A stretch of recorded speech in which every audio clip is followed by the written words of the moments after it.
আসসালামু আলাইকুম ওয়া রাহমাতুল্লাহি ওয়া বারাকাতুহু। বিসমিল্লাহ ওয়ালহামদুলিল্লাহ ওয়াসসালাতু ওয়াসসালামু আলা রাসূলিল্লাহ ওয়া বা'দ। কাবা ঘর, যেটি আল্লাহ সুবহানাহু ওয়া তাআলার ঘর বলে আমরা চিনে থাকি, কালো গিলাফে আবৃত এই ঘরটি, যে ঘরটিকে কেন্দ্র করে সারা দেশ থেকে দূর দূরান্ত থেকে কেউ বা পায়ে হেঁটে, কেউ বা সমুদ্র পথে, কেউ বা স্থলপথে, কেউ বা আকাশ পথে পাড়ি জমিয়ে থাকেন, সাড়া দিতে দিতে লাব্বাইক আল্লাহুম্মা লাব্বাইক, লাব্বাইক লা শারীকা লাকা লাব্বাইক, ইন্নাল হামদা ওয়ান নি'মাতা লাকা ওয়াল মুলক লা শারীকা লাক। এই জবাব তো সেই আহ্বানের জবাব যে আহ্বান করেছিলেন কাবা ঘর নির্মাণ শেষে দোয়া করার পর সাইয়্যিদিনা হযরতে ইব্রাহিম আলাইহিস সালাতু ওয়াসসালাম রব্বে কারীমের নির্দেশে ওয়া আযদিন ফিন-নাসি বিল হজ্জ। সেই নির্দেশনা পেয়ে মানুষ সকল সেই কাবা ঘরের প্রান্তরে ছুটে যায়। কিন্তু এই কাবা ঘর নির্মাণের ইতিহাস কি? পবিত্র এই কাবা ঘর কয়বার নির্মাণ করা হয়েছে? এই কাবা ঘর কত বছর আগ থেকেই আমাদের মাঝে আছে এবং এই কাবা ঘরকে কেন্দ্র করে কি কি ঘটনা ঘটেছিল আজকে আমরা শেয়ার করব এবং আলোচনা করবেন আমাদের বিদগ্ধ ইসলামিক স্কলার পবিত্র কাবা ঘরের ইতিহাস সম্পর্কে। প্রিয় দর্শক শ্রোতা, এই মুহূর্তে যারা নেক্সাস টেলিভিশন দেখছেন প্রত্যেককে আমন্ত্রণ জানাচ্ছি জীবন ঘনিষ্ঠ প্রশ্নোত্তরমূলক আলোচনা ধর্মীয় অনুষ্ঠান ইসলামী ব্যাংক বাংলাদেশ পিএলসি নিবেদিত ইসলামী জীবন বিধানের আজকের এই সরাসরি আয়োজনে। প্রিয় দর্শক শ্রোতা, অনুষ্ঠানটি টিভি সেটের পাশাপাশি ফেসবুক পেজে সম্প্রচারিত হচ্ছে। যুক্ত হতে পারেন আপনিও এই সুন্দর অনুষ্ঠানের মাধ্যমে। আপনার জ্ঞানকে আরও শানিত করতে পারবেন। যে কোনো প্রশ্নের সমাধানের জন্য আপনি ডায়াল করেন টিভি স্ক্রিনে প্রদর্শিত নাম্বারে এবং আপনাদের ব্যবহৃত ফেসবুকের কমেন্টসের অপশনে গিয়ে অল্প কথায় স্পষ্ট করে আপনার জানতে চাওয়া বিষয়ে লিখে দেওয়ার মাধ্যমে আপনাদের যাবতীয় প্রশ্নের যুগোপযোগী উত্তর এবং আজকের নির্ধারিত বিষয়ের উপরে আলোচনা রাখবার জন্য ইতোমধ্যে আমাদের সাথে যুক্ত আছেন প্রখ্যাত আলিমদ্বীন, বিশিষ্ট ইসলামিক চিন্তাবিদ, লেখক, কলামিস্ট ও গবেষক ফদিলাতুল উস্তাজ প্রফেসর ডক্টর হাফেজ ABM হিজবুল্লাহ হাফিজাহুল্লাহ। আসসালামু আলাইকুম ওয়া রাহমাতুল্লাহ। ওয়া আলাইকুম আসসালাম ওয়া রাহমাতুল্লাহি ওয়া বারাকাতুহু। আহলান ওয়া সাহলান শেখ। মারহাবান বিকুম। জাযাকুমুল্লাহ খাইরান। আমরা এখন আছি যুলকাদ মাসে।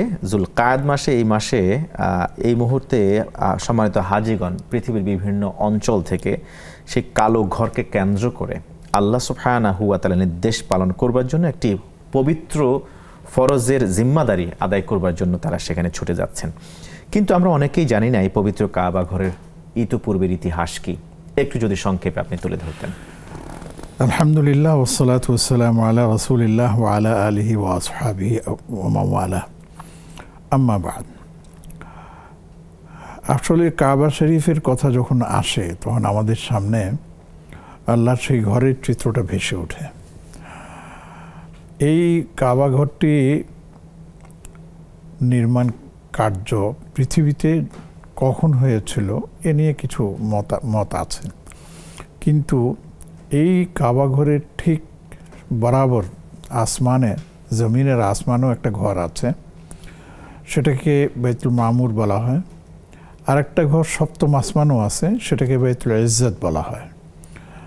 এবং আল্লাহ রাব্বুল আলামিনের মেহেরবানিতে সেগুলো তো প্রতিনিয়ত তওয়াফ হচ্ছে এবং ফেরেশতাগণ সেই তওয়াফে অংশগ্রহণ করছেন।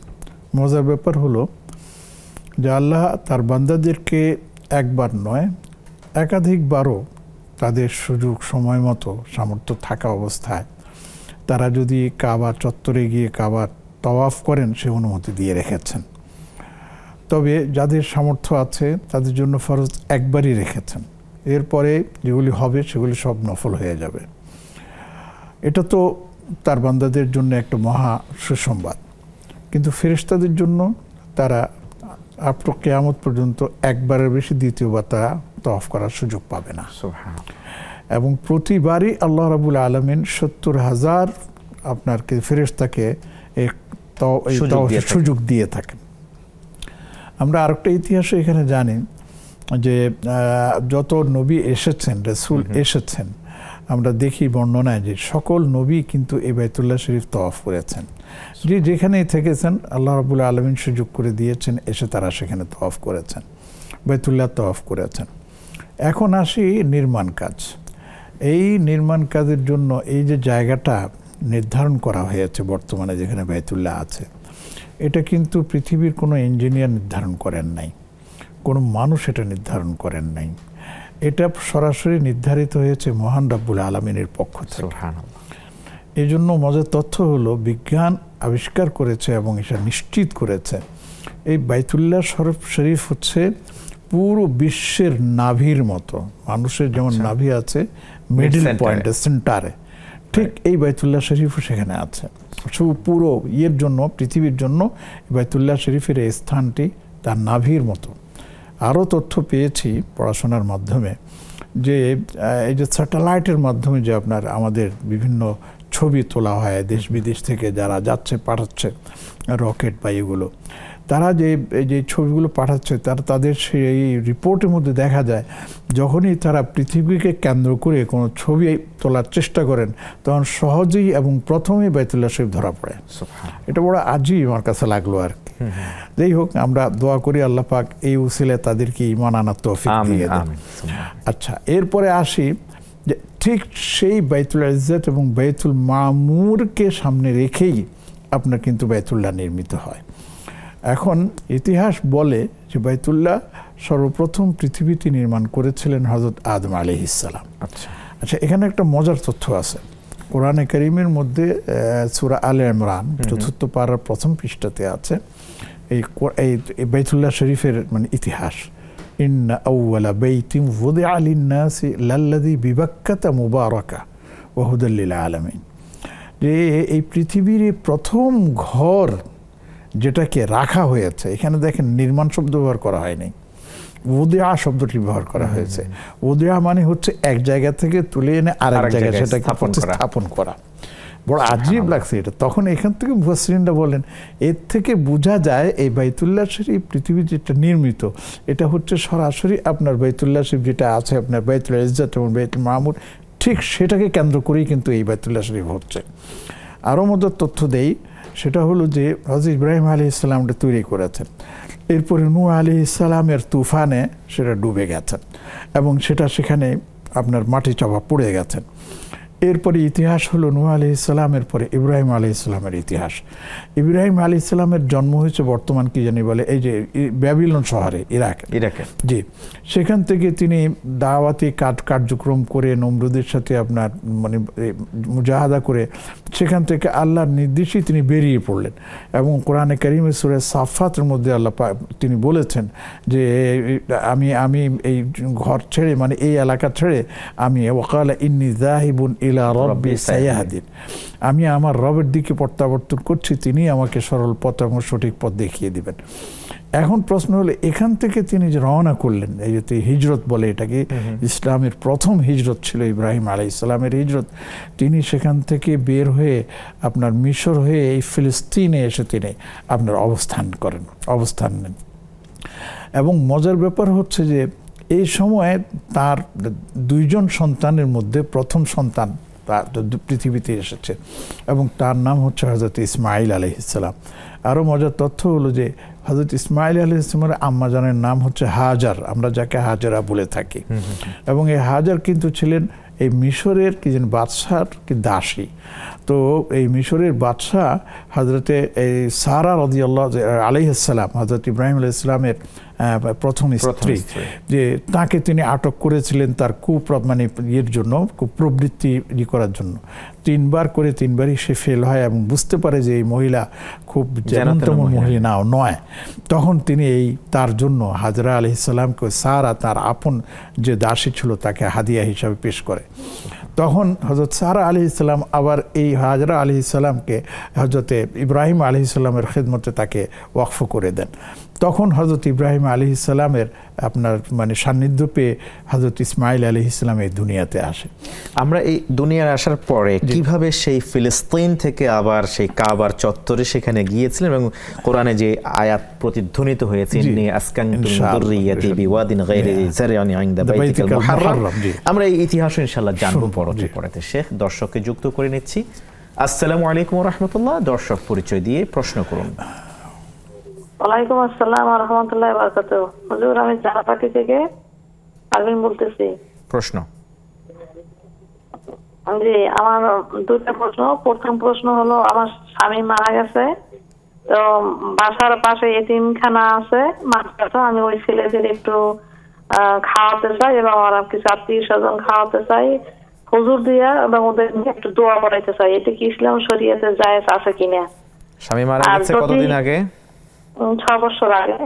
6 বছর। আর যদি মানে এটা শরীয়তে না থাকে, তাহলে আমি তার জন্য কি করতে পারি যাতে সে একটু কবরে ভালো থাকে? এই প্রথম প্রশ্ন এটা। দ্বিতীয় প্রশ্ন।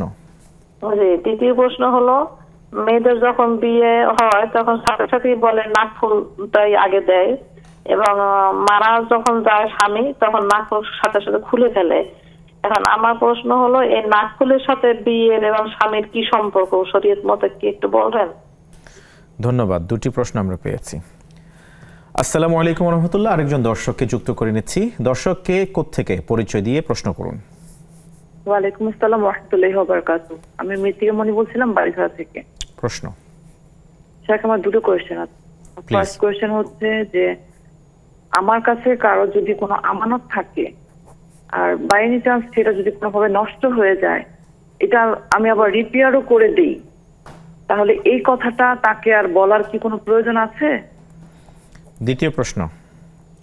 আমার সেকেন্ড কোয়েশ্চেন হচ্ছে যে, সেই আমানতটা আমি যদি অন্য কারো মাধ্যমে তার কাছে পৌঁছানোর চেষ্টা করি এবং মাঝখান দিয়ে সে যদি নষ্ট করে ফেলে, তাহলে এর দায়ভারটা কার, আমার নাকি তার? আচ্ছা, ধন্যবাদ। সাথে থাকুন। আমাদের সম্মানিত শেখ আপনাদের দুটি প্রশ্নের জবাব দেবেন ইনশাআল্লাহ। শেখ, আমরা ইনশাআল্লাহ সেই কাবাঘরের চমৎকার ইতিহাস আমরা জানবো। আশা করব আমাদের যদি আজকে ছোট কচি কাঁচা আমাদের কোমলমতি শিশু সন্তানরা, কিশোররা যদি আমাদের এই প্রোগ্রাম দেখে, তারা আসলে আনন্দ ভরে দেখতে পাবে, উপভোগ করতে পারবে, কারণ খুবই চমৎকার কিছু ইতিহাস আপনি শেয়ার করছেন আজকে। আমরা যেহেতু আমাদের এটা ফোন ও প্রশ্নোত্তরে লাইভ, সেজন্য আমরা একটু প্রশ্নের উত্তরের দিকে যেতে চাই। আমাদের এক বোন যুক্ত হয়ে তিনি প্রশ্ন করেছেন, তার স্বামী ইন্তেকাল করেছেন, পাশে ইয়াতিমখানা মাদ্রাসা আছে, তিনি চান ইয়াতিমখানার এতিমদেরকে এবং আলেম ওলামাদেরকে খাওয়াবেন, জায়েজ আছে কিনা? যদি জায়েজ না থেকে থাকে তাহলে কি কাজ করলে তার স্বামী কবরে ভালো থাকবেন? চমৎকার একটা প্রশ্ন করেছেন। আসলে এই বিষয়টি আমাদের দেশে খুব প্রচলিত, বিশেষ করে গ্রামে বেশি প্রচলিত। তো একটা ভাল লাগছে যে ওনার স্বামী ইন্তেকাল করছেন, 6 বছর হয়ে গেছে। জি, এই জন্য এটা মানে না হওয়ার, মানে নাজায়েজ হওয়ার কোনো কারণ নেই। এক, যেটা নাজায়েজ হয় সেটা হচ্ছে যে 4 দিনে কুলখানি করা অথবা 40 দিনে 40 করা, এগুলো, অথবা বছরে 1 দিন ঘটা করে করা, এটাকেও অনেকে নিষেধ করেছেন। এছাড়া যে কোনো সময় করা যেতে পারে, কিন্তু একটা শর্ত আছে, সেটা হচ্ছে যে এই কাজগুলো করতে হলে যে কেউ করবেন, ছেলে করুন, মেয়ে করুন, অথবা আপনার স্ত্রী করুন, তার নিজের পয়সা দিয়ে করতে হবে। মাইয়েতের কোনো সম্পদ দিয়ে করা যাবে না, যেহেতু সেটা সবার জন্য এটা বন্টিত হয়ে যায়। এই জন্য তিনারা যদি নিজের পক্ষ থেকে করেন, এককভাবে করেন, তাহলে তিনারা করতে পারবেন। এক, তো আমরা আরেকটা প্রস্তাব দিয়ে থাকি, মানে পরামর্শ দিয়ে থাকি, যে মাদ্রাসা যখন খাওয়াবেন সেখানে তো এটা গরিব দুঃখীর আর কোনো প্রশ্ন নেই, সবাই খেতে পারবে, আলিম হোক আর আপনার ছাত্র হোক, সবার জন্য এটা খেতে পারবে। এটার পাশাপাশি যদি সেই মাদ্রাসাটাকে যদি নির্মাণ কাজে সহায়তা করা যায়, এক, অথবা যদি সেই মাদ্রাসায় যে ছেলেপেলেরা পড়াশোনা করতেছে, অনেক সময় দেখা যায় তাদের কিতাবাদির প্রয়োজন হয় এবং তাদের আর্থিক জন্যতার কারণে সেটা সম্ভব হয় না। অনেক সময় দেখা যায় হেফজখানার মধ্যে আপনার কোরআনে কারীম পড়তেছে, তারা ভালো কোরআনে কারীম কিনতে পায় না। তো যদি এগুলির কোনো ব্যবস্থা করে দেওয়া যায়, এটাকে আমরা খুব বেশি অগ্রাধিকার দেই। কারণ যদি নির্মাণ কাজ করে যতদিন এই মাদ্রাসা চলবে, সাদাকায়ে জারিয়া। যদি কিতাব থাকে একের পর এক ছাত্ররা পড়বে, দিবে, ছোট পড়বে, এটাও সাদাকায়ে জারিয়া। আর খাবার যদি হয় তাহলে একবেলা খেলে তারপরে শেষ। তাই বলে আমি এটাকে নিষেধ করবো না, খাওয়ানো অনেক ভালো উদ্যোগ আর। তো এই জন্য আমি বলবো যে এইগুলো আপনার সামনে আছে, আপনারা এর মধ্যে থেকে যেটা ভালো মনে করেন, সবগুলি পারলে সবগুলো, আর নইলে যেটা ভালো মনে করেন সেটা আপনার। সুন্দর পরামর্শ দেওয়ার জন্য ধন্যবাদ শেখ। আরেকজন দর্শককে যুক্ত করে নিচ্ছি। আসসালামু আলাইকুম ওয়া রাহমাতুল্লাহ। দর্শক পরিচয় দিন, প্রশ্ন করুন। ওয়ালাইকুম আসসালাম ওয়া রাহমাতুল্লাহি ওয়া বারাকাতুহু। ভাইয়া, স্যারের কাছে আমার 2টা বিষয় জানার ছিল। প্রশ্ন। আমার ফার্স্ট কোশ্চেন হচ্ছে যে, আমি মানে বুখারী শরীফ সম্পর্কে, যে আমি স্বপ্নে একটু পেয়েছি যে আমাকে বুখারী শরীফ সংগ্রহ করে স্বপ্নে বলা হয়েছে যে বুখারী শরীফের যে হাদিসগুলো আছে সেগুলো মানে আমল করতে। যেহেতু আমি আশেপাশে কোথাও পাইনি, তো এই কয়দিনে যেহেতু আমি পারছি না, আমার কি পাপ হচ্ছে? আর আমার সেকেন্ড কোয়েশ্চেন হচ্ছে যে আমার উমরা করার খুবই ইচ্ছে, কিন্তু আমার মাহরম নেই, যার জন্য আমি করতে পারছি না। আপনাদের প্ল্যাটফর্ম থেকে বলা হয়েছে যে মাহরম ছাড়া কোনো হজ বা উমরা করা যাবে না, এটা পাপ হবে। তো স্যার, আমি যে করতে পারছি না, আমার ভেতরে যে এত আকুল ইচ্ছে বা আমি খুব কষ্ট পাচ্ছি, আমি এটা কি আল্লাহর দরবারে পৌঁছাচ্ছে যে আমি যেহেতু আমার মাহরম নেই সেই জন্য আমি করতে পারছি না? এটা কি আল্লাহর দরবারে পৌঁছাচ্ছে? আমার কি এটা কি আমার সওয়াব পাবো আমি কিছুটা হলেও? এই দুইটা বিষয় স্যার। অনেক সুন্দর প্রশ্ন, দুটি প্রশ্নই খুবই গুরুত্বপূর্ণ এবং আমরা ইনশাআল্লাহ তাআলা দুটি প্রশ্ন নিয়ে কথা বলবো। সাথে থাকুন উত্তর জানার জন্য। আমরা বিরতি থেকে এসে ইনশাআল্লাহ তাআলা এই প্রশ্ন দুটির জবাব জানবো আমাদের প্রিয় শেখের কাছ থেকে। দর্শক শ্রোতা, দেখছেন ইসলামী ব্যাংক বাংলাদেশ পিএলসি নিবেদিত ইসলামী জীবন বিধান। ফিরবো একটা বিরতির পর ইনশাআল্লাহ তাআলা, সাথেই থাকুন। আসসালামু আলাইকুম ওয়া রাহমাতুল্লাহি ওয়া বারাকাতুহু। স্বাগত আরও একবারের মতো প্রিয় দর্শক শ্রোতা, আপনারা দেখছেন ইসলামী ব্যাংক বাংলাদেশ পিএলসি নিবেদিত ইসলামী জীবন বিধান। আজকের আলোচনার বিষয় পবিত্র কাবার ইতিহাস। চমৎকার ইতিহাস এবং তথ্যবহুল আলোচনা উপস্থাপন করছেন ফদলিলুল উস্তাজ প্রফেসর ডক্টর হাফেজ এবিএম হিজবুল্লাহ হাফিজাহুল্লাহ। স্বাগত শেখ। প্রশ্ন পেয়েছি আমরা আমাদের দর্শক বোনের কাছ থেকে, বিয়ে করার সাথে সাথেই একজন বধূকে দেয়া হয় নাকফুল, স্বামী মারা যাওয়ার সাথে সাথে খুলে ফেলা হয় সবার আগে নাকফুল। বিয়ের সাথে নাকফুলের সম্পর্ক কি? শরীয়তের দৃষ্টিকোণ থেকে এর কোনো সম্পর্ক নেই। আচ্ছা, যদি কেউ পরে ভালো, যদি না পরে তাতেও কোনো আপত্তি নেই।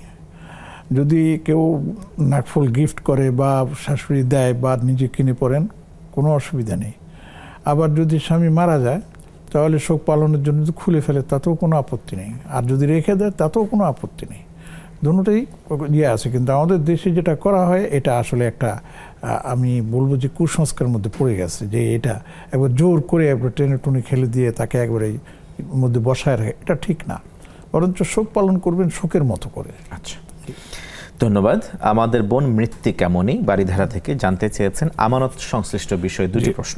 প্রথম প্রশ্ন, কেউ তার কাছে কোনো আমানত রেখেছেন, কোনো না কোনো কারণে এটি নষ্ট হয়ে গিয়েছে, ক্ষতিগ্রস্ত হয়েছে, এখন তিনি সেটাকে রিপেয়ার করে দিয়েছেন। আর রিপেয়ার করার কারণে বা কিছুটা ক্ষতিগ্রস্ত হওয়ার কারণে এই তথ্যটি আমানতদারকে বলা জরুরি কিনা? আসলে আমাকে একটা মাসালা বুঝতে হবে, সেটা হচ্ছে আমানত কি। আমানত হচ্ছে যে আমার কোনো ব্যক্তিগত আপনার কোনো জিনিস হোক, অনেকের স্বর্ণ অলংকার হতে পারে, অনেকের টাকা হতে পারে, অনেকের ভিন্ন জিনিস হতে পারে। এগুলি একজনের কাছে গচ্ছিত রাখা, এই ভয়ে যে নিজের কাছে সেটা ঠিক থাকবে না, চুরি হয়ে যেতে পারে, নষ্ট হয়ে যাবে, ইত্যাদি ইত্যাদি কারণে। তো এই আমানত যার কাছে রাখা হয় তার দায়িত্ব শুধু হচ্ছে এটাকে হেফাজতে রাখা। এখন এই হেফাজতে রাখার পর তার অজান্তে বা তার কোনো কার্যক্রম বাদে যদি এই আমানতের কোনো ক্ষতি হয়ে যায়, এমনকি সেটা যদি চুরি হয়ে যায়, তার এর মধ্যে কোনো ইয়ে নেই, অথবা ঘর পুড়ে গেল, সেই আমানত নষ্ট হয়ে গেল, তাহলে এটার জন্য তাকে কোনো দিতে হবে না, জরিমানা দিতে হবে না। আমানত মানে হচ্ছে যে জিনিসটা আপনার কাছে গচ্ছিত রেখেছে সেটাকে যেভাবে রেখেছে সেভাবে ফেরত দেন। এবং এর ভিতরে যদি কোনো ক্ষতিগ্রস্ত হয়ে যায় বা কিছু হয়ে যায়, এর জন্য তিনি দায়ী নন। তবে হ্যাঁ, যদি তার কারণে কোনো ক্ষতি হয়ে যায় আপনার আমানতের, তাহলে সেটা তাকে পুষিয়ে দিতে হবে এবং যার আমানত তাকেও সেটা বলে দিতে হবে যে আমার কাছে ছিল এবং সেটা এইভাবে ক্ষতিগ্রস্ত হয়েছে, আমি সেটা আপনাকে ঠিক করে দিয়েছি, যদি কিছু থাকে আমাকে ক্ষমা করে দিন, এইভাবে তিনি সেটা চেয়ে নিতে পারবেন। কিন্তু তিনি সেটাকে ঠিক করে দিয়ে কিছু না জানিয়ে ফেরত দেওয়াটা, এটা একরকম লুকোচুরির মতো হয়ে যায়, এটা করা ঠিক নয়। প্রথমে আমি যেটা বলেছি যে আমানত মানে হচ্ছে আপনার কাছে জিনিস গচ্ছিত রাখা, আপনি আপনার সাধ্য অনুসারে সেটাকে রাখবেন, তার মধ্যে কোনো রকমের তাসরুফ করবেন না, হস্তক্ষেপ করবেন না। এটা এরপরও যদি সেটা নষ্ট হয় তাহলে আপনার কোনো দায় দায়িত্ব নেই। এ তো বললেন ব্যক্তিগত আমানতের কথা। জি, প্রাতিষ্ঠানিক যে কিছু আমানত রাখা হয়, যেমন কিছু প্রতিষ্ঠানে ব্যাংকিং সেক্টরে কারো গয়নাগাটি সেই লকারে রাখা হয়, কিংবা কারো অর্থ রাখা হয়, সেক্ষেত্রে তো তার একটা সার্ভিস চার্জও ইম্পোজ করে থাকে। এরপরে যদি কোনো ক্ষতিগ্রস্ত হয়, নষ্ট হয়, সেক্ষেত্রে কি আমানত গ্রহীতা তিনি কি দায়ী থাকবেন না? অবশ্যই তার কাছে তো এই জন্যই রাখা হয়েছে যেন আমার আমানত জিনিসটা কি থাকে, সুন্দর থাকে, ভালো থাকে, যেন তার মধ্যে কোনো ক্ষতিগ্রস্ত না হয়। এবং এই জন্য তিনি মান্থলি একটা পেমেন্টও তাদেরকে দিচ্ছেন। তারপরে যদি এটা ক্ষতিগ্রস্ত হয় তাহলে অবশ্যই বুঝতে হবে যে সেই প্রতিষ্ঠানে এটার মধ্যে গাফলতি করেছে, এই জন্য সে এটা ক্ষতিগ্রস্ত হয়ে গেছে, এই জন্য তাকে আপনার ক্ষতিপূরণ দিতে হবে। খুব সুন্দর। আমরা আরেকজন দর্শককে যুক্ত করে নেই। আসসালামু আলাইকুম রাহমাতুল্লাহ। দর্শক পরিচয় দিয়ে প্রশ্ন করুন। আসসালামু আলাইকুম। ওয়ালাইকুম আসসালাম। মোহতারাম, আমি ঝিনাইদহ থেকে তোফাজ্জল হোসেন বলছি। প্লিজ প্রশ্ন। প্রশ্ন হলো, আমার সংসারে বিভিন্ন সমস্যা আগামীকা লেগেই থাকে, এ থেকে প্রতিকার পেতে পারি কিভাবে? আর একটা প্রশ্ন হলো, আমি রাত্রে ঘুমানোর আগে সূরা ফাতিহা, সূরা 3 কুল পড়িয়ে এবং আয়াতুল কুরসি পড়িয়ে বুকে ফু দিয়ে ঘুমাই, তারপরে রাত্রে বিভিন্ন ভয়ঙ্কর স্বপ্ন দেখি।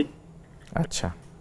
আর first security, Islamic first security bank, এটা কি শরিয়া সম্মত কিনা? ধন্যবাদ। 3টি প্রশ্ন আমরা পেয়েছি। আমরা ইনশাআল্লাহ তাআলা শেখের কাছ থেকে জানবার চেষ্টা করব। আরেকজন দর্শক আমাদের সাথে যুক্ত আছেন। আসসালামু আলাইকুম রাহমাতুল্লাহ। ওয়ালাইকুম আসসালাম। পরিচয় দিয়ে প্রশ্ন করুন। আমি জুবাইদা সিরাজগঞ্জ সদর থেকে বলতেছি। প্রশ্ন। আমার প্রশ্ন হলো, নামাজ পড়ার সময় কাপড়ের কুচি দিয়ে নামাজ পড়া যাবে কিনা? কাপড়ের কুচি? হ্যাঁ। আচ্ছা, ধন্যবাদ। আর কোনো প্রশ্ন? না। জি, সাথে থাকুন, ইনশাআল্লাহ তাআলা আমাদের শেখ আপনাদের জিজ্ঞাসিত প্রশ্নের সমাধান দিচ্ছেন। শেখ, আমরা আমাদের বোন মৃত্তিকা মনির দ্বিতীয় প্রশ্নের একটা অংশ রয়ে গেছে। সেটা হলো, তিনি কারো কাছ থেকে আমানত নিয়েছেন বা কেউ তার কাছে আমানত রেখেছেন, এখন সেই আমানতটা আরেকজনের মাধ্যমে তিনি আমানত দাতার কাছে তিনি পৌঁছিয়ে দিচ্ছেন, কিন্তু মাঝখানে যাকে তিনি দায়িত্বটা দিলেন তার মাধ্যমে কোনো না কোনোভাবে এটা ক্ষয়ক্ষতির সম্মুখীন হয়ে গেছে। এখন এটার জরিমানা কে দিবে? আসলে উচিত হচ্ছে যে যিনি তার কাছে আমানত রেখেছেন সরাসরি তিনি তাকে পৌঁছে দেবেন। মাধ্যম রাখার দরকার নেই। এক, যদি কোনো কারণে মাধ্যম রাখতেই হয় তাহলে তার সাথে যোগাযোগ করে যে আপনার এই আমানত আমার কাছে আছে এবং আমি তো সরাসরি দিতে পারতেছি না, কাকে দিলে আপনি এটা পাবেন, উনি নাম করেও দিতে পারেন যদি পরিচিত হয়, যে অমুক কাছে দিলে আপনি সেটা আপনার কোনো আপত্তি আছে কিনা। যদি তিনি বলে যে না আপত্তি নেই, তার কাছে দিতে পারেন, তাহলে তিনি তার মাধ্যমে দিতে পারবেন। এখন এই মাধ্যমে দেওয়ার কারণে যদি মধ্যম ব্যক্তি যিনি উনি যদি কোনো ক্ষতিগ্রস্ত ক্ষতি করে ফেলেন, তাহলে এই দায়িত্ব আপনার প্রথম যিনি আমানত নিয়েছেন ওনার উপরে এটা বর্তাবে না।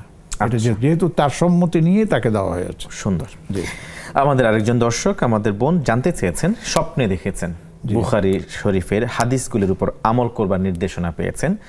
অনেক খোঁজাখুঁজির পরেও তিনি বুখারী শরীফের হাদিসের গ্রন্থ তিনি ম্যানেজ করতে পারেননি। প্রশ্ন হলো, এতদিন যে দেরি হয়ে গেল, এখন এর জন্য কোনো পাপ হচ্ছে কিনা?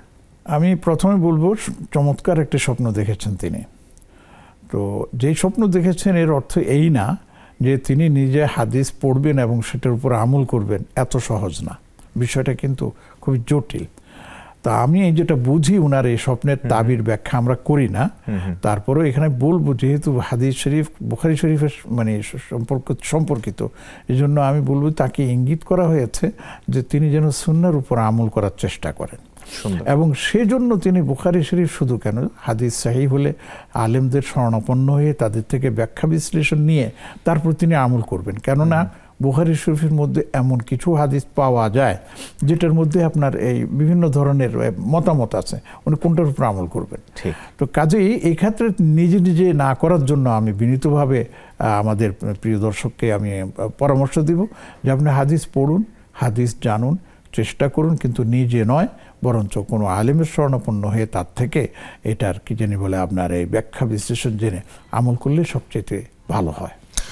সুন্দর পরামর্শ দেওয়ার জন্য ধন্যবাদ শেখ। আমরা আরও একটি প্রশ্ন আছে আমাদের দর্শকের, খুবই হার্ট টাচি প্রশ্নটি, আবেগ তৈরি করে এমন একটি প্রশ্ন, আমরা জানবো একজন দর্শক থেকে ফোন নেওয়ার পর। আসসালামু আলাইকুম রাহমাতুল্লাহ। দর্শক পরিচয় দিন, সম্ভব হলে প্রশ্ন করুন অল্প কথায়। আসসালামু আলাইকুম। ওয়ালাইকুম আসসালাম রাহমাতুল্লাহ। আমি শকিনা বেগম বলতেছি যাত্রাবাড়ি থেকে। প্রশ্ন। হুজুর আমার একটা খুব একটা ইম্পর্টেন্ট প্রশ্ন, আমি আপনাদের অনেক দিন যাবত চেষ্টা করি, আমি আপনাদের একজন নিয়মিত দর্শক, কিন্তু কখনো লাইনে পাই না, আজকে পাইছি। আমার একটাই প্রশ্ন, আমার 3 বছর 3 মাস হচ্ছে বিয়ে হয়েছে, কিন্তু আমার শ্বশুর বাড়ি হুজুর কারো যদি বাচ্চা হয় সেই বাচ্চাটা কখনো আমাকে দেখতে দেয় না। তারা বলে আমি নাকি বাচ্চাটা দেখলে বাচ্চাটার কোনো ক্ষতি হইব, কোনো অসুস্থ হইব, জানেন হুজুর, এই জন্য সারা রাত আমি কান্না করি। আমি ওই বাচ্চাদের পোশাক দিই, তারা আমার পোশাক নেয়, আমি তাদের রান্না করে দিই, খাবার খাই, কিন্তু ওই বাচ্চাটারে কখনো আমার দেখতে দেয় না। আমি মানে জোর করে যদি কারো কাছ থেকে নেই সাথে সাথে নিয়ে নেয়, আর ওনাদের ধারণা আমার বাচ্চা হয় না, আমি দেখলে মানে অনেক ক্ষতি হয়ে যাবো বাচ্চাটার। কিন্তু আমার হাজবেন্ডের দায়িকা বলে ওনাদের বাচ্চা হয়েছে, ইসলামের বিধানে কি আছে যে কোনো নারীর বাচ্চা না হইলে হুজুর মানে সেই বাচ্চাটারে কোনো মহিলা দেখলে বাচ্চাটার মৃত্যু হয়।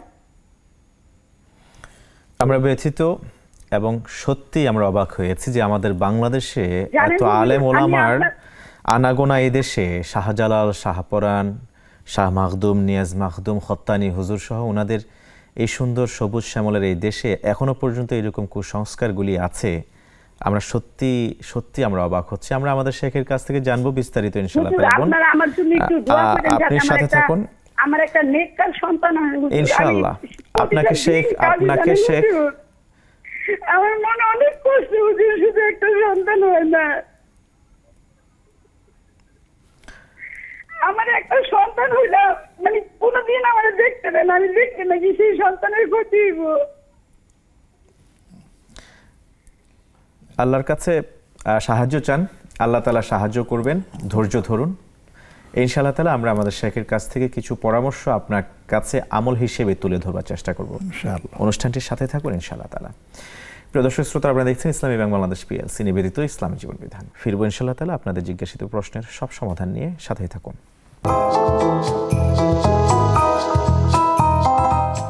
আসসালামু আলাইকুম রহমতুল্লাহি ওয়া বারাকাতুহু। ফিরে এলাম পূর্বের ধারাবাহিকতায়। প্রিয় দর্শক শ্রোতা, আপনারা দেখছেন নেক্সাস টেলিভিশনের সরাসরি আয়োজন ইসলামী ব্যাংক বাংলাদেশ পিএলসি নিবেদিত ইসলামী জীবন বিধান। আজকের আলোচনার বিষয় পবিত্র কাবার ইতিহাস। খুবই চমৎকার এবং গুরুত্বপূর্ণ, মনে হয় যেন একেবারে নতুন নতুন কিছু তথ্য এবং ইতিহাস আমরা জানছি, এবং পাশাপাশি আপনাদের জিজ্ঞাসিত প্রশ্নের সহজ সমাধান যুগোপযোগী আকারে আমরা পাচ্ছি আজকের আমন্ত্রিত মেহমানের কাছ থেকে, ফজিলতুল উস্তাদ প্রফেসর ডক্টর হাফেজ ABM হিজবুল্লাহ হাফেজাহুল্লাহর কাছ থেকে। শেখ, স্বাগত আরেকবার মতো। আমাদের দর্শক জানতে চেয়েছেন ওমরা করার প্রচণ্ড ইচ্ছে, কিন্তু এই প্ল্যাটফর্ম থেকে মতামত দেওয়া হয়েছে মাহরাম না থাকলে ওমরা করতে যাওয়া যাবে না, হজ করতেও যাওয়া যাবে না। এখন তার মাহরাম নেই, আকুল ইচ্ছা, এই যে অন্তরের ব্যথা, এটাকে আল্লাহর কাছে পৌঁছচ্ছে কিনা, প্রতিদান পাবেন কিনা? অবশ্যই। আল্লাহ রাব্বুল আলামিন আলিমুম বিযাতিস সুদূর, তার বান্দাদের অন্তরে কি আছে না আছে সব কিছু আল্লাহ পাক জানেন, এবং তার বান্দাদের মনের আকুতি আল্লাহ পাক বুঝেন, এবং আল্লাহ পাক কাউকে দিয়ে তাকে পরীক্ষা করেন, আবার কাউকে না দিয়েও আল্লাহ পাক দেখতে চান যে আমার বান্দা আমার উপর কতটা ভরসা রাখে। তো এখন আল্লাহ পাকের এটা এই সিস্টেম, যে মাসআলা যেটা আছে, আমাদের কাছে শরীয়তকে প্রাধান্য দিতে হবে। শরীয়তে যেহেতু বলা আছে যে মহিলাদের মাহরাম ছাড়া যেতে পারবে না, এমনকি হজও বলে ফরজ হয় না। মহিলাদের হজ ফরজ হওয়ার জন্য অন্যতম একটা শর্ত হচ্ছে তার মাহরাম থাকতে হবে। এবং আরও একটা মজার ব্যাপার আছে, তার মাহরাম যিনি থাকবেন, তিনি স্বামী হন, বাবা হন, ভাই যেই হন, তাদের হয়তো হজে যাওয়ার মতো অ্যাবিলিটি নেই, সামর্থ্য নেই, কিন্তু মহিলারা আছে। তখন বলা হয়েছে যে আপনি নিজের খরচ তো দেবেন, আপনার মাহরামের খরচ দিয়ে হলেও আপনাকে যেতে হবে। ফরজ হলে এরকম, এটা হচ্ছে সামর্থ্য যদি থাকে। যদি আর যাকে মাহরাম নেবেন তার যদি সামর্থ্য না থাকে, তাহলে আপনাকে তাকে খরচ দিয়ে নিতে হবে আপনার সামর্থ্য থাকলে। আর যদি সামর্থ্য না থাকে, তাহলে আপনি মাযুর, আপনি আল্লাহর কাছে কি জানি বলে এর জন্য গুনাহগার হবেন না। বরঞ্চ এই যে আপনার যে মনের ব্যথা, আপনি আকুলতি আপনি জানালেন, এর জন্য অবশ্যই আল্লাহ পাক আপনাকে এই সওয়াব দেবেন, আপনাকে সওয়াব থেকে বঞ্চিত করবেন না। একটা সুন্দর উদাহরণ দিতে পারি। দেখুন, আমাদের মা বোনদের এই যে এই নামাজ কাজা হয়, সেটা কি তারা আবার পরবর্তীতে পড়া লাগে? শুধু রমাদানের রোজা না রাখলে সেটা আবার কাজা করা লাগে, কিন্তু নামাজের ব্যাপারে তো কাজার কথা বলা হয়নি। তাহলে তো সেটা মাফ। তাহলে যারা নিয়মিত আপনার নামাজ আদায় করেন, সালাত আদায় করেন, তারা যে এই তাদের সালাত আদায় করছেন না পিরিয়ডকালীন সময়, তাহলে এর সওয়াবকে আল্লাহ পাক তাদেরকে দেবেন না? অবশ্যই দেবেন, অবশ্যই দেবেন। তাহলে এখানেও ঠিক তাই, ইনশাআল্লাহ। উনি ঘাবড়াবার কিছু নেই, বরঞ্চ আল্লাহর কাছে দোয়া করতে থাকেন আল্লাহ যেন কোনো না কোনো সুরত বের করে দেন।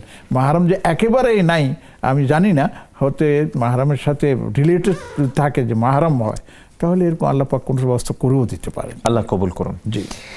ঝিনাইদহ থেকে যুক্ত হওয়া দর্শক, তিনি জানতে চেয়েছেন সংসারে ক্ষয়ক্ষতি লেগেই থাকে, কোন ধরনের ক্ষতি সেটা তিনি বলেননি, অনুল্লেখ রয়ে গেছে, প্রতিকারের উপায় কি? প্রতিকারের উপায় আমাদের আল্লাহর কাছেই বলতে হবে। ভালো মন্দের মালিক হচ্ছেন আল্লাহ পাক, এবং ক্ষয়ক্ষতির জন্য অনেকগুলি উপকরণ এবং কারণ থাকতে পারে। বিশেষ করে যদি অন্যায়, পাপাচার, গুনাহের মধ্যে মানুষ লিপ্ত থাকে, তাহলে ক্ষয়ক্ষতি হতে পারে, এবং বিশেষ করে এটা ইমানদারদের জন্য বেশি হয়। যারা মুসলিম বা যারা বিশ্বাস করে না, ওদের জন্য এটা প্রযোজ্য হয় না, ওরা তো করেই যাচ্ছে। ইমানই যাদের নাই, তাদের আবার গুনাহের কী বিষয় আছে। তো ইমানদার যারা, তাদের জন্য এই বিষয়গুলো খুবই জরুরি। এমনকি দেখা গেছে ভালো আমলদার সব কিছু, তারপরেও তার ক্ষতি লেগে আছে, তখন বুঝতে হবে যে আল্লাহ পাকের এর মধ্যেই কোনো কল্যাণ নিহিত আছে, এবং এটাকে মেনে নিতে হবে। আল্লাহর কাছে কি দেন বলে নিজেকে সুপর্দ করতে হবে, আল্লাহর কাছে চাইতে হবে, তার কাছে পানাহ চাইতে হবে। দেখা যাবে যে যত ক্ষতি হয়ে গেছে, আল্লাহ আপনার ইখলাসের কারণে, আপনার দোয়ার কারণে সেটা আল্লাহ পাক এমনভাবে পুষিয়ে দিবেন যে আপনি তখন খুশি হয়ে যাবেন ইনশাআল্লাহ। মাশাআল্লাহ। দ্বিতীয় প্রশ্ন, সূরা ফাতিহা, সূরা ইখলাস, মুআওয়াযাতাইন, ফালাক এবং নাস, আয়াতুল কুরসি পড়ে ফু দিয়ে শোন রাতের বেলায়, এরপরে ভয়ঙ্কর স্বপ্ন দেখেন, কি করবেন? যে স্বপ্ন দেখবেন, সেই স্বপ্ন দেখার পরে যদি ভালো দেখেন, তাহলে আল্লাহ শুকরিয়া আদায় করবেন যে আল্লাহ আমাকে খুব সুন্দর স্বপ্ন দেখিয়েছেন, এর কল্যাণ দিকগুলো আমাকে আল্লাহ পাক আপনি দান করুন। আর যদি দেখা যায় অকল্যাণ ভয়ঙ্কর, ভয় পেয়ে গেছেন, তখন সেই ক্ষেত্রে আপনি যে পাশে আপনি কাত হয়ে শুয়েছেন, আপনি উল্টো কাত হয়ে হালকা একটু থুতু ফেলে দিয়ে আপনি আল্লাহর কাছে বলবেন যে আল্লাহ, এই স্বপ্ন থেকে আপনি আমাকে হেফাজত করুন। যদি কল্যাণ থাকে কল্যাণ দিন, অকল্যাণ থাকলে আপনি সেখান থেকে হেফাজত করুন। এবং স্বপ্নটা কাউকে বলা যাবে না, বলবেন না। না বললে আল্লাহ পাক এর অকল্যাণ থাকলে এ থেকে আপনি কী করবেন, আল্লাহ পাক হেফাজত করবেন। আর দোয়া দুরুদ পড়ে শোয়া মানে আপনি এগুলি দেখবেন না, এই কথা ঠিক না, কারণ স্বপ্ন আল্লাহর পক্ষ থেকে আসে। জি, ধন্যবাদ। আসসালামু আলাইকুম রহমতুল্লাহ। দর্শক কোন বিষয়ে জানতে চান, পরিচয় দিয়ে প্রশ্ন করুন। ওয়ালাইকুম আসসালাম। আসসালামু আলাইকুম। ওয়ালাইকুম আসসালাম। সংযোগ বিচ্ছিন্ন হয়ে গেছে, চেষ্টা করতে থাকুন, ইনশাআল্লাহ তাআলা আমরা আবার আপনাকে কানেক্ট করে নেব। ফার্স্ট সিকিউরিটি ইসলামী ব্যাংক শরিয়া সম্মত কিনা জানতে চেয়েছেন দর্শক। যেহেতু এই সম্পর্কে আমার খুব একটা ধারণা নেই, হ্যাঁ, কাজে আমি এই ব্যাপারে কোনো মন্তব্য করব না। সুন্দর আপনি বলেছেন, অবশ্যই এটা তো কোরআনিক আরেকটা ভার্ডিক্ট। জি জি, ভার্ডিক্ট। জি। আমাদের বোন জুবাইদা সিরাজগঞ্জ থেকে যুক্ত হয়ে জানতে চেয়েছেন, সালাত পড়ার সময় কাপড় পরে ওই অবস্থায় কাপড়ে কুঁচি দিয়ে নামাজ পড়া যায় যাচ্ছে কিনা? অবশ্যই। সালাত পড়ার জন্য যে সমস্ত ফরজগুলো আছে, তার মধ্যে একটা হচ্ছে যে আপনার আপনার সতর ঢাকা। তো মেয়েদের যে সতর ঢাকার যে বিধান আছে, সেই অনুযায়ী যদি আপনি এই কাপড় পরে আপনি সালাত আদায় করেন, এখন কুচি করলেন কি করলেন না, আপনি শাড়ি পরলেন নাকি আপনি সালোয়ার কামিজ পরলেন, এগুলো দেখার বিষয় না। আপনি হেজাব পরলেন কি পরলেন, এগুলো দেখার, আপনার সতর পুরোপুরি ঢাকা হয়েছে কিনা, যেভাবেই হোক ওটা হলে আপনি নামাজ আদায় করলে সে নামাজ আদায় হয়ে যাবে। সুন্দর। যাত্রাবাড়ি থেকে যুক্ত হওয়া সখিনা, আমার মনে হয় আজকের অনুষ্ঠানের সবচেয়ে হৃদয় বিদারক প্রশ্ন তিনি করেছেন। 3 বছর 3 মাস হয়েছে ওনার বিয়ে হয়েছে, এখনো কোনো সন্তান হয়নি। তিনি কোনো বাচ্চা সন্তান জন্মগ্রহণ করলে তার জন্য পোশাক কেনেন, সেটা তারা গ্রহণ করেন। কোনো রান্নাবান্না করে খাবার প্রস্তুত করে দিলে সেটাও তারা গ্রহণ করেন। কিন্তু বাচ্চাটাকে কোলে নিতে চাইলে দেয়া হয় না, কোলে নিলেও তাৎক্ষণিক নিয়ে নেওয়া হয়, সাথে সাথে অপবাদ দেয়া হয় যে তাকে দেখলে হয়তো বাচ্চার ক্ষতি হবে, মারাও যেতে পারে, আর সন্তান নষ্ট হয়ে যেতে পারে। এই যে জাহিলি যুগের এই আচরণকে আপনি কিভাবে মূল্যায়ন করবেন, কি বলবেন? আসলে দুঃখজনক। আমি শুনে তো মহা আশ্চর্য হয়ে গেছি যে আমাদের দেশে, এবং তিনি যে এলাকায় থাকেন সে এলাকায় তো প্রচুর আলেম ওলামার সমাবেশ আছে, এবং সেখানে কি তারা এই জিনিসটা জানে না যে যেই পরিবার এই কাজগুলো করতেছে তারা কি এটা জানে না যে এটা সম্পূর্ণ একটা কুসংস্কার এবং সম্পূর্ণ এটা একটা মানে শরীয়ত বিরোধী একটা আমল। এটা আমার বুঝে আসতেছে। আমি বরঞ্চ বলবো এখন যে বোন প্রশ্ন করেছেন, কান্নায় ভেঙে পড়েছেন, তো ওনার সাথে যদি ওনার পরিবারের সদস্যরা দেখে থাকেন আমাদেরকে, তাহলে আমি তাদেরকে বলবো যে আল্লাহর ওয়াস্তে এই ধরনের অকল্যাণকর কাজ এবং কুসংস্কার থেকে নিজেদেরকে বিরত রাখুন। বরঞ্চ আল্লাহ পাক সন্তান দেওয়ার মালিক আল্লাহ পাক, নিয়ে যাওয়ার মালিকও আল্লাহ পাক। কে দেখলো আর কে দেখলো না তাতে কিচ্ছু আসে যায় না। বরঞ্চ যাদের বাচ্চা হচ্ছে না বা হচ্ছে না তাদের মনের আকুতি থাকে, একটা বাচ্চাকে তারা কোলে নিলে একটা মানসিক প্রশান্তি তারা লাভ করে, এটাতে তার ক্ষতি হয়ে যাবে। এ ধরনের আপনার কোনো বিশ্বাস মানে পোষণ করা সম্পূর্ণ শরীয়ত বিরোধী।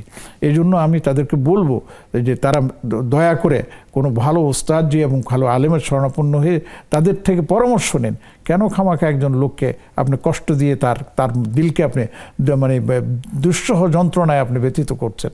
এর জন্য কিন্তু আল্লাহর কাছে তাদের সেই পরিবার লোকদের জবাবদিহি করতে হবে। তাদের উচিত যে তারা তওবা করুক এবং তারা যে অন্যায় করতেছে তা থেকে ফিরে আসুক। আল্লাহ পাক সবাইকে সে তৌফিক দান করুন। আমিন আমিন। আমাদের বোন যেটা বললেন যে কান্নায় ভেঙে পড়ে তিনি আরও কিছু কি বলা হয় আপিল করেছেন যে কি আমল করলে আল্লাহ তাআলা তাকে মঞ্জুর করবেন একটা সন্তান। সবচেয়ে বড় আমল হচ্ছে যে আল্লাহর কাছে সবসময় চাইতে থাকা। নামাজও তিনি পড়েন নিশ্চয়ই আশা করি। আর বেশি বেশি করে আপনার সালাতুল হাজাত পড়া। সালাতুল হাজাত মানে 2 রাকাত নামাজ পড়ে আল্লাহর কাছে দোয়া করা যে আল্লাহ আমাকে সন্তান দান করুন। এবং সেটা নির্দিষ্ট দোয়াও আছে, কয়েকটা দোয়া আছে, যেমন রব্বানা হাব লানা মিন আজওয়াজিনা ওয়া যুররিয়াতিনা কুররাতা আয়ুন ওয়াজআলনা লিল মুত্তাকিনা ইমামা, এটা পড়তে থাকেন। রব্বি জাআলনি মুকিমাস সালাতি ওয়া মিন যুররিয়াতি রব্বানা ওয়া তাকাব্বাল দুআ, এটা পড়তে থাকেন। পাশাপাশি তিনি নিজের ভাষায় আল্লাহর কাছে বলতে থাকেন যে এই চোখের পানি তিনি এখানে আমাদেরকে ফেলে দেখিয়েছেন, সেই চোখের পানি আল্লাহর সামনে বলে যে আল্লাহ আমাকে মাহরুম করেন না, আমাকে বঞ্চিত করেন না, আমাকে নেক সন্তান দান করুন। সন্তান চাইলে হবে না, নেক সন্তান চাইতে হবে। হযরত জাকারিয়া আলাইহিস সালাম যেভাবে দোয়া করেছেন রব্বি হাবলি মিন লাদুনকা যুররিয়াতান তাইয়্যিবা, আপনিও সেই দোয়া করতে থাকুন। হযরত ইব্রাহিম আলাইহিস সালাম দোয়া করেছেন রব্বি হাবলি মিনাস সালিহিন, আপনিও সেই দোয়া করতে থাকেন। ইনশাআল্লাহ ইনশাআল্লাহ আল্লাহ আমাদেরকে ফেরত দেবেন না বান্দা। ইনশাআল্লাহ ইনশাআল্লাহ আল্লাহ তাআলা দোয়া কবুল করুন। আমিন। আসসালামু আলাইকুম ওয়া রাহমাতুল্লাহ। দর্শক অল্প কথা। ওয়ালাইকুম আসসালাম। জি হুজুর, বলুন। আমার একটা প্রশ্ন ছিল যে হুজুরের কাছে আমি মানে ফজরের নামাজটা আমি সঠিক সময় পড়তে পারি না প্রতিদিন। আচ্ছা। মানে 8টা বেজে যায়, 7:30, 8টা, 8:30টাও বেজে যায়। এখন আমি কি সুন্নত সহকার ফরজ নামাজ পড়তে পারবো নাকি এটা পড়লে আমার গুনাহ হবে? ধন্যবাদ, সাথে থাকুন। আমাদের শেখ ইনশাআল্লাহ তাআলা আপনার এই প্রশ্নের জবাব দিবেন, পরামর্শ দিবেন ইনশাআল্লাহ তাআলা, সেটা জানার জন্য সাথে থাকুন। প্রিয় দর্শক শ্রোতা, আপনারা দেখছেন ইসলামী ব্যাংক বাংলাদেশ পিএলসি নিবেদিত ইসলামী জীবন বিধান। ফিরবো ইনশাআল্লাহ তাআলা সব প্রশ্নের সমাধান নিয়ে, সাথেই থাকুন। আসসালামু আলাইকুম ওয়া রাহমাতুল্লাহি ওয়া বারাকাতুহু। স্বাগত আরও একবারের মতো। প্রিয় দর্শক শ্রোতা, দেখছেন ইসলামী ব্যাংক বাংলাদেশ পিএলসি নিবেদিত ইসলামী জীবন বিধান। আজকে আমরা আলোচনা শুনছি প্রিয় শেখের কাছ থেকে পবিত্র কাবার ইতিহাস। সমৃদ্ধ হয়েছে আমাদের জ্ঞান এর ব্যাংক ইনশাআল্লাহ তাআলা। আজকের এই আলোচনা থেকে আলহামদুলিল্লাহ আমরা আল্লাহ তাআলার কৃতজ্ঞতা জানাচ্ছি। পাশাপাশি আপনাদের প্রশ্নের জবাব দিচ্ছেন ফজলুল উস্তাদ প্রফেসর ডক্টর হাফেজ এবিএম হিজবুল্লাহ হাফেজাহুল্লাহ। স্বাগত শেখ। আমাদের ফোন থেকে পাওয়া শেষ প্রশ্নটি ছিল আমাদের একজন বোনের। তিনি বলেছেন প্রতিনিয়ত তিনি সঠিক সময়ে ফজরের সালাত আদায় করতে পারেন না, কখনো 8টা কখনো 8:30টায় এমন সময় বেজে যায়। প্রশ্ন হলো সেই সময় সুন্নাহ সহ পড়বেন কিনা নাকি শুধু ফরজ পড়বেন? আমি প্রথমেই ওনার প্রশ্নের জন্য ওনাকে মোবারকবাদ জানাচ্ছি, কিন্তু পাশাপাশি আমি একটু দুঃখ প্রকাশ করি যে ফজরের নামাজ এটা নফল নামাজ না, এটা হচ্ছে ফরজ নামাজ। এবং প্রত্যেকটা নামাজের জন্য নির্ধারিত সময় আছে, শুরু আছে এবং শেষও আছে। সেই সময়ের মধ্যে নামাজ আদায় করাটাই হচ্ছে একজন মুসলিম নারীর জন্য আপনার দায়িত্ব এবং কর্তব্য। হ্যাঁ, এটা হতে পারে প্রতিনিয়ত না, মাসে 1-8বার হয়তো কোনো কারণে দেরি হয়ে গেছে, শোয়ার জন্য দেরি হয়ে গেছে, এই জন্য উঠতে দেরি হয়ে গেছে, হতে পারে। কিন্তু প্রতিদিনই প্রায় এ ধরনের হবে, এটা মানাটা বড় কঠিন।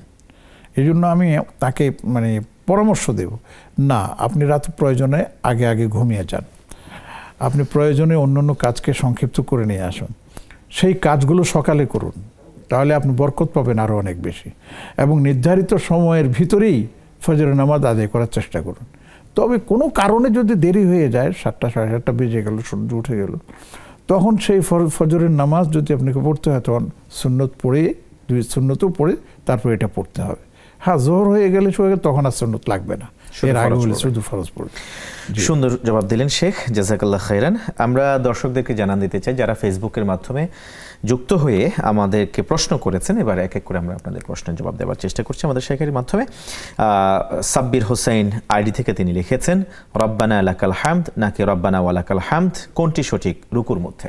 দুটোটাই সঠিক, আপনি যেটাই বলবেন সেটাই সঠিক, কোনো দুটোটাই বর্ণনায় পাওয়া যায়। নাজিয়া সুলতানা লিখেছেন, একজন ভুল করে আমার মোবাইলে বেশ বড় অ্যামাউন্ট খরচ করে মিনিট রিচার্জ করে দিয়েছেন, এই মিনিটে আমার কোনো প্রয়োজন নেই, এখন যদি আমি সেই মিনিট ব্যবহার না করি তাহলে সেই ব্যক্তিকে টাকা ফেরত দেওয়া লাগবে কিনা, না দিলে গুনাহ হবে কিনা? আসলে এটা অনেক সময় হয়ে যায় অনিচ্ছাকৃতভাবে। তো এটার সৎ পরামর্শ হচ্ছে যে আপনার যদি কোনো সমস্যা না থাকে তাহলে আপনি সেই টাকা দিয়ে তাকে মিনিট ফিরিয়ে দিলেই সবচেয়ে কল্যাণকর হবে। জি। নুসরাত ইয়াসমিন আইডি থেকে লিখেছেন, কোনো মুসলিম যদি অপর কোনো মুসলিমের কাছে দোয়া চায় তাহলে সেটা কি সাথে সাথেই করতে হবে নাকি নামাজ পড়ার পরে করবে? যে কোনো সময় করা যায়, সাথে সাথে করতে হবে এটা জরুরি না। জাকিয়া সুলতানা জোনাকি আইডি থেকে লিখেছেন, রোজার ফিদিয়ার টাকা কি মসজিদের নির্মাণে দান করা যাবে কিনা? না, রোজার ফিদিয়া মসজিদ দেওয়া যাবে না, এটাকে মসজিদ নির্মাণে দেওয়া যাবে না, এটা গরিবদের হক, তাদেরকে এটা বন্টন করে দিতে হবে। আরোহী নিশা লিখেছেন, সবাই বলে যারা আত্মহত্যা করে তারা নাকি আকাশে উড়ে বেড়ায়, তাদেরকে আল্লাহ তাআলা আর কাছে যেতে দেয়া হয় না, তাদের কোনো জায়গা নেই সেখানে, সবাই বলে আত্মহত্যাকারী নাকি কোনোদিনও জান্নাতে যেতে পারবে না, এটা কতটুকু সত্য? এটা ঠিক যে আত্মহত্যা এটা মহাপাপ, এটার জন্য কি জানি বলে আপনার শাস্তি দেওয়া হবে, যেভাবে সে দুনিয়াতে আত্মহত্যা করেছে ঠিক সেইভাবেই তাকে জাহান্নামে শাস্তি দেওয়া হবে, এবং জান্নাতে যাবে কি যাবে না এটা আল্লাহর উপরে ছেড়ে দিন, কিন্তু সে আত্মহত্যা করে মহাপাপ করেছে, এতে কোনো সন্দেহ নেই। সুলাইমান আইডি থেকে লিখেছেন, মৃত ব্যক্তির পরিবর্তে অন্য কোনো মানুষকে দিয়ে রোজা রাখানো যাবে কিনা? আবার যিনি মারা গিয়েছেন মানে অনাদায়ী রোজা, হ্যাঁ, অন্য কাউকে দিয়ে রোজা না, তিনি এর পরিবর্তে তিনি কাফারা আদায় করে দেবেন। কামরুন নাহার আইডি থেকে লিখেছেন, আমার একটা কথা, একজন ভাই 5 ওয়াক্ত নামাজ পড়ে কিন্তু তিনি রাত 2-3টা পর্যন্ত স্টার জলসার নাটক দেখে, আমরা অনেক বারণ করি তারপরেও দেখে, হুজুর কতটা গুনাহ ভাইটার জন্য আলোচনা করে জানাবেন। আল্লাহ মাফ করে দিক, আসলে একদিকে নেক আমলও করতেছে আর একদিকে গুনাহও কামাচ্ছে, তো তিনি তার গুনাহের পরিমাণ অনুযায়ী মানে গুনাহের শাস্তি ভোগ করবেন, আর নেক আমলের প্রয়োজন অনুযায়ী পরিমাণ অনুযায়ী তিনি সওয়াব পেতে থাকবেন। আমরা তাকে পরামর্শ দিব, আপনার পরামর্শ দিয়ে যাচ্ছেন, দিয়েই যান যে ভাই যখন নামাজই আদায় করতেছেন তখন এগুলি না দেখলে কি নয়, এগুলি দেখে আপনি আপনার নেক আমলকে কেন নষ্ট করছেন? ধন্যবাদ। দোয়া কবুলের কিছু পরামর্শ, কিছু আমল জানতে চাচ্ছেন খাদিজা আক্তার সুবর্ণা। সবচেয়ে বড় আমল হচ্ছে হালাল রিজিক হতে হবে, হালাল রিজিক আপনাকে ব্যবহার করতে হবে। এরপরে রাসূলুল্লাহ সাল্লাল্লাহু আলাইহি ওয়াসাল্লামের উপরে দুরূদ পেশ করতে হবে দোয়ার আগে, এবং পাশাপাশি আল্লাহ রাব্বুল আলামিনের হামদ সানা বর্ণনা করতে হবে, যে আলহামদুলিল্লাহ বলে শুরু করেন, দুরূদ শরীফ পড়েন। এরপরে আপনি কি জানি বলে আপনার যেটা চাওয়ার সেটা আল্লাহর কাছে কায় মনোবাক্যে আপনাকে চাইতে থাকুন, শেষের দিকে এসে আবার আপনি দুরূদ শরীফ পড়ুন, আবার আল্লাহর প্রশংসা করুন, এবং এই বলে আপনি দোয়া শেষ করুন। ইনশাআল্লাহ এভাবে হাদিসের মধ্যে এসেছে, আমরা এভাবে যদি আমল করি ইনশাআল্লাহ আল্লাহ কবুল করবেন।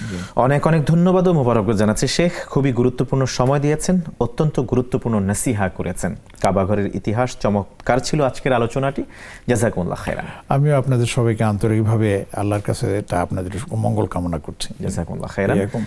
প্রিয় দর্শক শ্রোতা, কাবাঘরের ইতিহাস এখনো অজানা রয়েই গেল। আমরা খানিকটা সময় পেয়েছি কাবাঘরের চমকপ্রদ কিছু তথ্য তুলে ধরবার জন্য শেখের মাধ্যমে।